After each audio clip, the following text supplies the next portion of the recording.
He once covered 9 baseball games and a stock car race in the same day. But don't ask Jack Marlowe to add up the total number of games that he's covered in 50 years as a sports writer here in Maquoketa.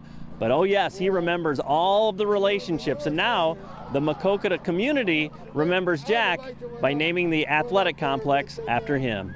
To see the Jack Marlowe Sports Complex is overwhelming. To me, I don't know. I don't think that I really justify the honor at all, because I wasn't a great athlete. I didn't, not a major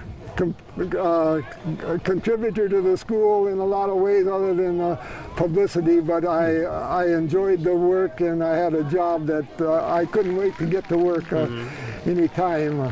Well, in your way, you contributed. I mean, how special was that to know that you're enriching other people's lives by writing about student athletes and people you know in this community? That's really the biggest reward I could get, that people come back and say, well, I can remember when you were covering me, or even I went around and took Little League team pictures, and I can even remember that. And then when people, when former athletes come back and stop into the office and want to say a few words to me, that is a terrific feeling. It's a lot of satisfaction that I tried to see the best in the good side of everybody. He's just a good friend. I mean, he really has been, and it's he's great for the community. You could not find more of a community person. And you know, I talk to people from out of town that know all about Jack and how they respect him.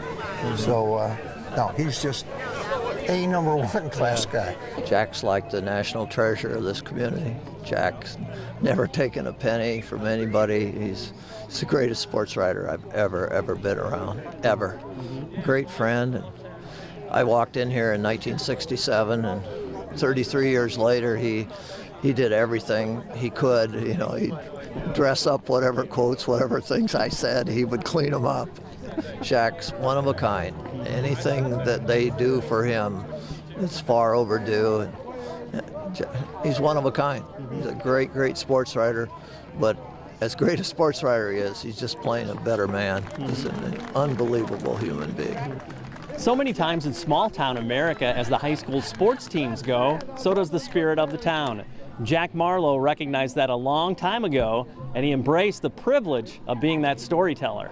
It's a good way to blend the community together. There's parents and people who wouldn't associate with each other and have a bond, that when their sons and daughters play together on a team, and that they get to know each other, and you take pride. I mean, I can feel the joy in the community the following day. I can tell whether the team won or lost the day before. Just the attitude of the people, which is just something. I think high school sports is a very important part of the community, and I think high school is the purest, the purest sports there is. He does things in this community that people don't even know about.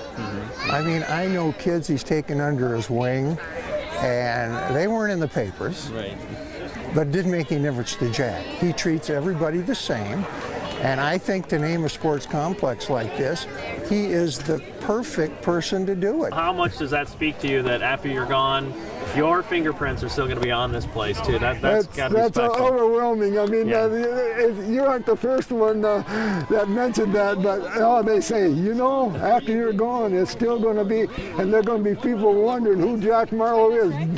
I can remember walking to football stadiums.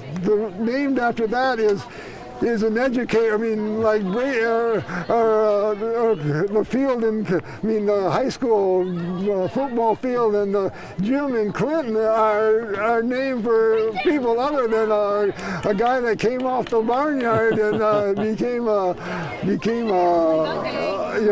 sports writer. I can't describe it. It's just and it is an honor that really I have now it really hasn't really sunk in that sooner, you know, there'll be a time where they'll say, Jack Marlowe, who in the world was that guy they named? It's unbelievable. I hope you'll check out our website at www.illowafca.org. There's lots more stories on local coaches and athletes and information on how you can start a huddle at your school.